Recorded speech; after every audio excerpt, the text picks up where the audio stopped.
น้ำใสแล้ว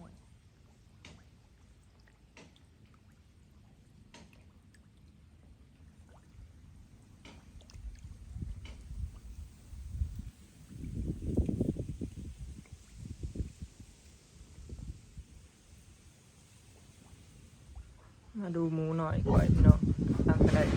4 วันนะ3 วัน4 วันพี่น้องนี่บ่อนอนเพิ่นได้นี่บ่อนอนหมูหน่อยคอยบอยเห็ดออกมานี่เนาะเวลาเขากินนมก็คือเขาไปหาแม่เวลาอยากนอนเพิ่นก็สิเข้ามานอนนี้เนาะบอยสอนให้ฮู้จักบ่อนอนฮู้จักบ่อนขี้บ่อนเหี่ยวเวลาเหี่ยวว่าเหี่ยวขี้ก็สิไปเหี่ยวขี้อยู่นำแม่พุ่นแหละสิได้ล้างบ่อนเดียวนะสอนบ่ยากพี่น้องสอน2 มื้อเนาะสอนไม่ยากเนาะ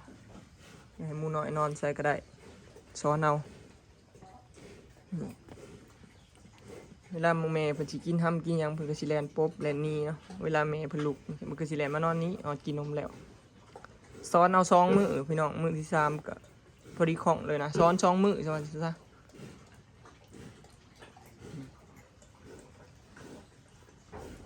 เพราะว่าบ่ไว้นำแม่พี่น้องเพราะว่าแม่เพิ่นมักมาดุดหางดุดอันนั้นนี่เวลาเอาเขาไปไว้นำแม่นะกับเวลาเฮาสิอ่อยหัวอาหารเฮาสิเอาอันกับบวยตักหัวอาหารมาตรงนี้แม่เพิ่นสิได้บ่เห็นหัวอาหารหั่นนะแม่จังสิบ่ญาติลูกกินสินะประมาณ10 กว่ามื้อบ่อ้อยก็สิเอาหัวอาหารมาอ่อยเนาะอ่อยกินนมแม่นำกินหัวอาหารนำจนกว่าออกนมแล้วก็อ่อยหัวอาหารให้อีก4 มื้อ5 มื้อเนาะแล้วก็ขายได้สิรวมแล้วก็พอดีเดือนหนึงหั่นล่ะพอดีเลี้ยงลูกน้อยเดือนหนึงจังได้ขายเนาะหมูมันฉลาดนะพี่น้องสอนเอาเนาะหลายคนว่าให้บอกให้ซื้อกรงคอดหมูกรงอันนั้นเนาะกรงคอดหมูนี่ประมาณ 3,000 4,000 พี่น้องกรงคอดแล้วก็กรงอนุบาลเนาะที่แม่อยู่กับลูกนะประมาณ 7,000 บ่7,000 8,000 นี่แหละกรงตัวนั้นแพงเด้พี่น้องแต่บอกว่าก็อยากได้อยู่แต่มันแพงเนาะแถมเฮากับพื้นที่บ่พอเฮาเฮ็ดแบบนี้มันง่ายบ่ประหยัดต้นทุนนะก็เลยเฮ็ดวิธีนี้พี่น้องเฮาบ่ได้มีแบบว่าทุนหลายสิแบบว่าต้องลงทุนแบบเฮ็ดคือฟาร์มใหญ่สินะประมาณนี้พี่น้องหลายคนบอกว่าก็บ่ซื้อแบบนั้นเนาะ1ก็คือใส่ทุนเนาะ2มาก็คือใส่ทีหลักๆก็คือใส่ทุนเนาะเฉพาะแม่พันธุ์เขาซื้อมานี่โตก็10,000 กว่าบาทเลยพี่น้องคันซื้อกรงคอดอันกรงนั่นก็สิตกอยู่โตหนึ่ง20,000 30,000ได้เฮาบ่ได้มีเงินหลายปานนั้นนะพี่น้องก็เลยสูตรนี้เอาประหยัดต้นทุนพอถ้ามีทุนมีหยังจังสิซื้อแบบนั้นเนาะพี่น้องเดี๋ยวคอยหาเงินไปเรื่อยๆเดี๋ยวมีทุนมีหมูบอยก็อันนี้ก็อยู่กับแม่เนาะมาเบิ่งหมูหน่อยทางนี้พี่น้องอันนี้ก็อยู่คอกใหญ่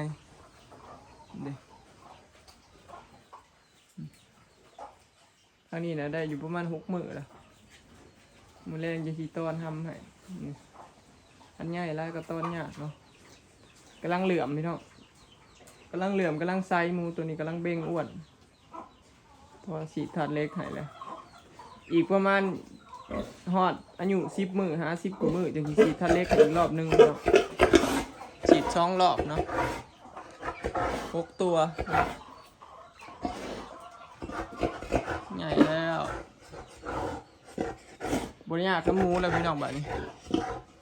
บริยากเนาะอยู่น้ำเมย์ได้แล้วก็แข็งแห้งแล้วก็พ่อป้าบัดนี้อยู่กับเมย์เลยเห็นผู้เจ้ามาแล้วก็แล่นเขามากินหัวอาหารเลยพี่น้องนี่จื้อผู้เจ้าเลยเอิ้นคอกแล้วก็มาเลยเลยหากผู้อื่นนี่บ่มาเด้อพี่น้องคันผู้อื่นมาเกลือนี่เพิ่นบ่เข้าคอกถ้าบอยมาเกลือนะมาจื้อเสียงน้ำจื้อคนน้ำเรือเลาะ2 โตเนาะที่เรือน่ะตายเบิดพี่น้องหากินเรือเลาะ2 โตเลี้ยงเอาบุญเป็ด2 ตัวบ่ได้ขายบ่ได้ขาเด้อพี่น้องอันนี้เลี้ยงเอาบุญเนาะ เลี้ยงซื่อๆบ่ได้มีไข่มีหยังดอก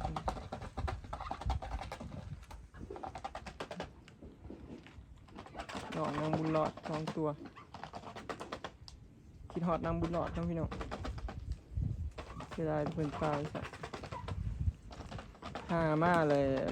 ปัวนำบ่ทันพี่น้องกินหำกินหวานอยู่ดีๆแบบนี้แหละพี่น้องบ่ได้พอ2 นาทีเนาะกินหำหัวหานแล้วแบบว่าซักเขาแงกๆแล้วก็ตายโลดเลยหากินเนาะแป๊บเดียวเท่านั้นพี่น้องเอานำบ่ทันเลย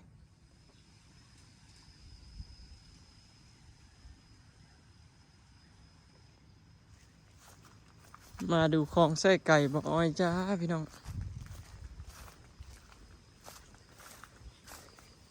เมื่อวานนี่ดูดน้ำเปลี่ยนน้ำใหม่เนาะน้ำใสแล้วเด้ใสกว่าเก่าพี่น้องใครก็บ่เปลี่ยนเนาะจริงๆมันก็ใสอยู่เลยแต่ว่ามันสะท้อนใส่กับแดดกับอันมืดใส่กันกับอันผาตังมันดำเนี่ยจริงมันก็ใสอยู่ใสกว่าเก่าลายพี่น้องเมื่อวานนี้น้ำเขียวเลยข่อยก็เลยดูดออกจนจากเบิดเปล่งใส่ใหม่ได้นี่เดี๋ยวเกลือปลาก่อนพี่น้องบ้านสวนข่อยก็เริ่มหกอีกแล้วพี่น้องหลังจากตัดหญ้าไปรู้สึกว่าแปลนเนาะปลูกหลายกับบดีปัดหญ้าขึ้นหลายกับบดีอกนี่ก็เป็นสวนดอกกระเจียวสวนดอกกระเจียวนี่มันต้นใหญ่ขึ้นแล้วมันเลยดูหกพี่น้องต้นใหญ่สูงเนาะจากที่เราปลูกแรกๆนะซ้ำนี่พี่น้องกอมันนะซ้ำนี่ความสูงนะซ้ำนี่พี่น้องเบิ้งผ่านไปบ่ฮอดปีมึงไงกอใหญ่กอหนากอดกสูงเนาะจนจะเพียงแอวเขียดหน่อยมาไข่เท่านี้โอ้กบน้อยพี่น้องโอ้กบน้อยเต็มอยู่แถวนี้นะมีแต่กบน้อยมันอุดมสมบูรณ์อยู่นี่แล้วมันเลยมาอยู่มาไข่มาเป็นลูกอยู่นี่ลี่อยู่นี่เลยกบพี่น้องโอ้หลายผู้เต้นยองๆเงียงๆตะกี้เป็นดอกกระเจียวพี่น้องคุดไปให้มันทำลาปลูกตะกี้ว่าสิทมยินก็เลยให้แกปลูกซะแกก็จะได้มีเก็บกินเลยดิก็ใหญ่กว่าเก่าหลายพี่น้องมึงเลยดูหกเนาะใหญ่แห้งเลยก็ไผ่บอยก็ออกหนองแนงไปเลยได้พี่น้องกินนี่บอยสอมกับบริหกได้เห็นปะสอมเอาขันเขาบอสอมนะหกเอียงกันเมื่อวานก็พากันมากินหมูหันอยู่นี่พี่น้องพี่แนนซื้อหมูหันให้กินทางนี้ก็หญ้าเริ่มขึ้นเลยแถวมาลาคือเป็นมาเกี่ยวหญ้าเจ้าบอยตัดอยู่เลยมาเบิ่งบอลเทคานเฮือนพี่น้อง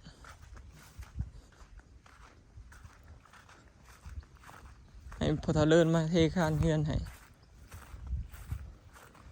งานถนัดเราเทคานไว้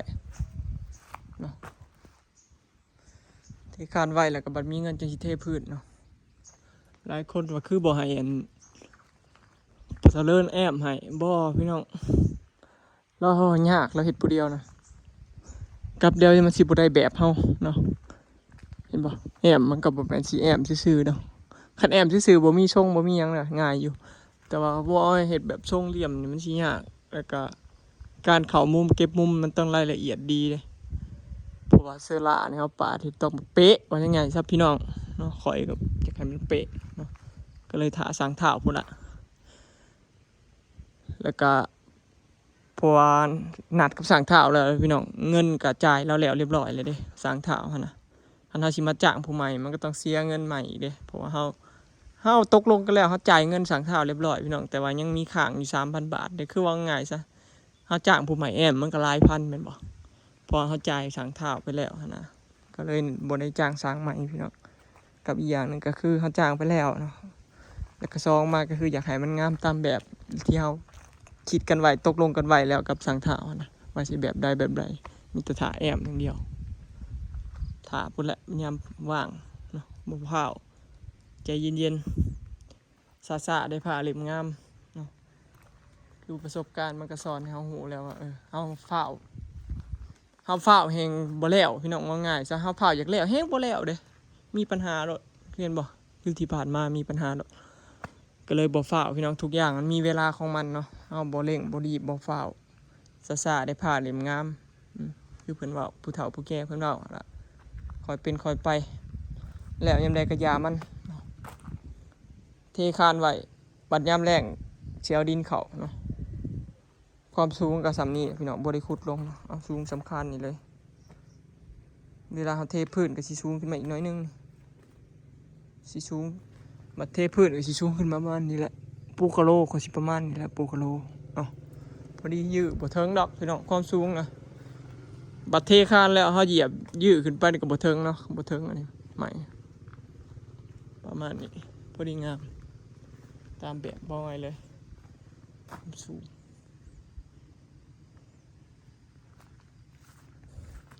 เทไว้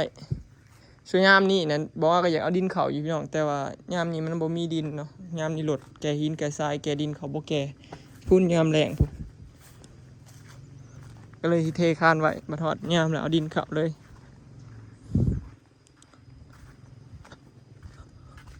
เขาก็ออกห่วงเลยได้พี่น้องมาเด้อมาเกี่ยวเขานี่จักหน่อยนี่ หมดบ่แม่นนกมากินนี่เขาไปออกก่อนยามนี้นะนกกินเบิดหลายคนว่าคือเบิดหน้าแซงคันเห็ดแต่เฮาน่ะบ่ไว้นกกินดอกพี่น้องคันเห็ดหลายเจ้านะคือเห็ดยามหน้านี่นะก็สิได้เขาอยู่คันเห็ดยามนี้นี่มีแต่หน้าเฮาผู้เดียวนี่นกกินเบิดละเห็นบ่เที่ยวมากินสิบ่เหลือละเพราะอาหารสามใส่ปลาเขาก็ยังหลายอยู่นะตัวน้อยพี่น้องนะเอาเปลี่ยนน้ำแล้วก็น้ำใสขึ้นเนาะ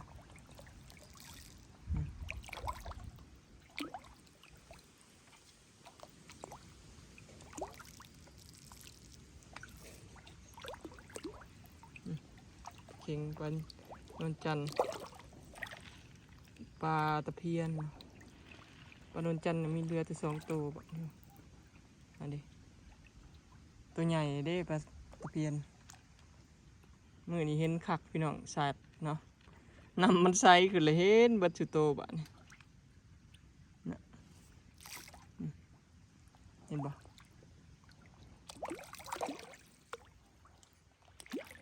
นำใสแล้วพี่น้อง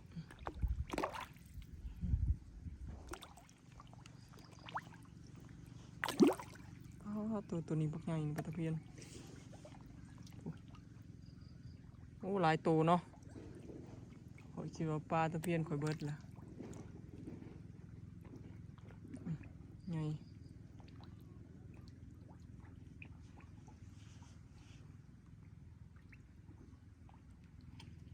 ไงครับนี่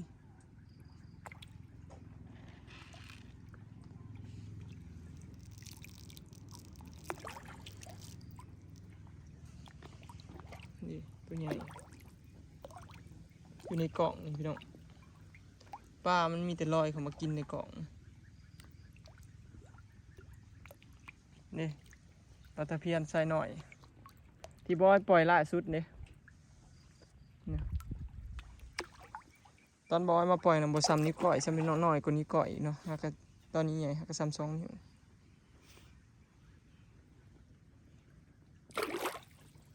ปลานุนจันแน่นอนโดดต่วมใช่ไหม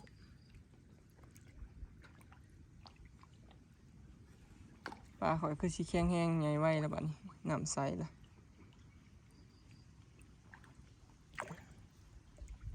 ปลานิ่นน่ะมันมาอยู่ในนี้พี่น้องปลานิ่นมันมักมะลิอยู่นี่แถวนี้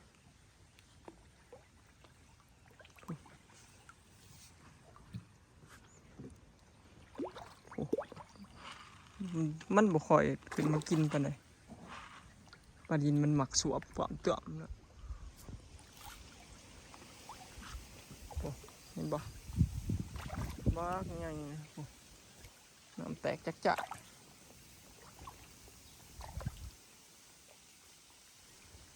หอยโข่งนะพี่น้องจับแดดกระทบบ่เห็นเนาะจะน้ำตีงแต่ว่าน้ำน่ะใสพี่น้องถือแดดถืออัน ผ่าตั้งแล้วมันก็เลยมือดูมืดเนาะไซส์นำนะพี่น้องนี่ในกล่องเราไปจากแกงปานใดว่าทุกคนมาเบิ่งปลาดุกพี่น้องมาเกือบปลาดุกก่อนบอยเอาปลาเข็งปลาขอมาปล่อยอยู่นี่เลยเหมือนลงพยายามโต้งนะดีปลาขอด้วยนะนี่นะพี่น้องบอยมาปล่อยลายโตเติบได้ปลาคอปลาเค็งนะปลาดุกมากินแล้วตัวใหญ่เด้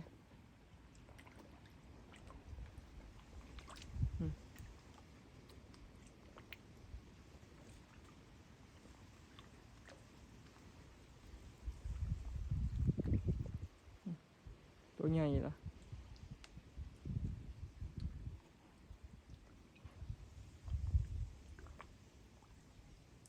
คอยมักปลาดุกพี่น้องมันรู้สึกว่ามันกินไวมันสวบปับมันกินลอยน้ำกินเลยเห็นปะ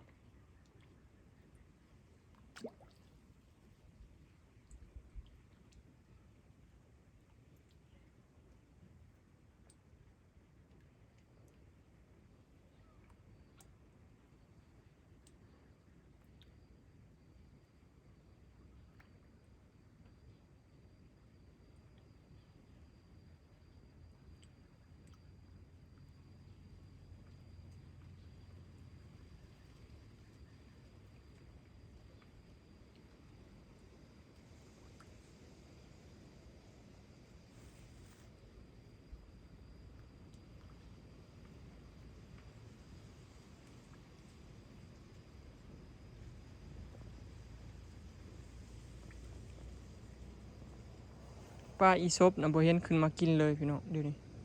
ขอจังว่ามันออกมาจากมื้อนั่นน่ะเห็นขึ้นมาอยู่เห็น3-4 ตัวมื้อหยุดบ่เห็นนะโอ้หูแล้วพี่น้องเด้นะ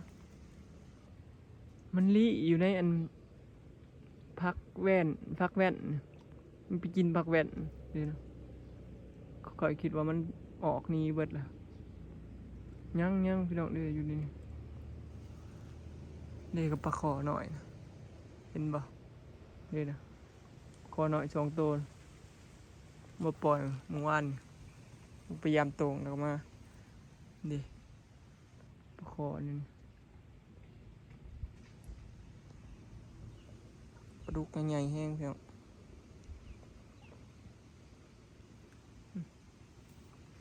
มันลี่พี่น้องสรุปเนาะปลาอีศบมันบอกออกมาให้เห็นหยาด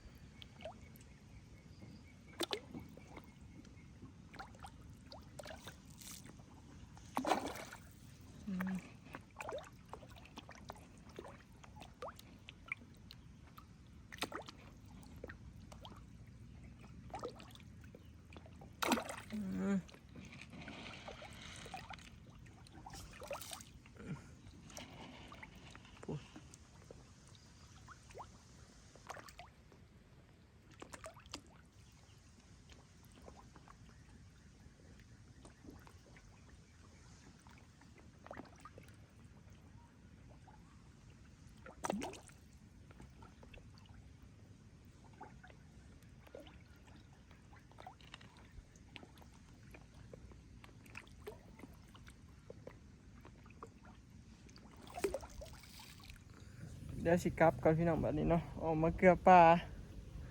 แล้วก็สิกลับเมื่อเนาะพอสลอยเพิ่นสิไปวัดเนาะบอยสิได้เอาลูกที่เพื่อนคลิปนี้ก็สิขอเก็บภาพบรรยากาศไว้สำนี้เด้อเนาะพี่น้องฝากเบิ่งคลิปฝากเป็นกำลังใจให้เด้อเนาะไปแล้วสบายดี